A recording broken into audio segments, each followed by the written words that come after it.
BBC के प्यारे नाजरीन, मैं हूं शराज और आप तमाम देखने और सुनने वालों को अस्सलाम वालेकुम। दोस्तों, पाकिस्तान और रूस के हवाले से एक ऐसी खबर आपसे शेयर करने वाला हूं जिसको सुनकर आपका दिल बाग बाग हो जाएगा।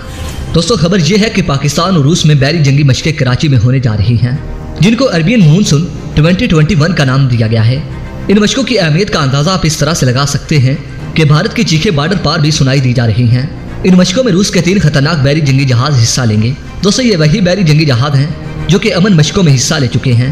इनमें रूस का एडमिरल ग्रिगोरोव नामी बहरी जंगी जहाज है, जिस वजह से भारत में सफ़े मातम बिछा हुआ है, क्योंकि भारत 2024 में ये बहरी जंगी जहाज हासिल करेगा। और अभी से खदशा ये है कि पाकिस्तान इस बहरी जहाज की खुफिया टेक्नोलॉजी को जान लेगा, जिस वजह से भारत के लिए मसाइल पैदा हो सकते हैं। नाज़रीन मोहतरम, वीडियो पसंद आने की सूरत में वीडियो को लाइक कीजिएगा, दोस्तों के साथ शेयर कीजिए और कमेंट सेक्शन में पाक फौज जिंदाबाद, पाक आर्मी पाइंदाबाद और अपने गुमनाम मिरस के नाम नारा जरूर कमेंट कीजिएगा। नाज़रीन मोहतरम, इसके साथ ही इजाज़त चाहूँगा। अपना और अपने अपनों का ढेर सारा ख्याल रखिए। अल्लाह निगहबान।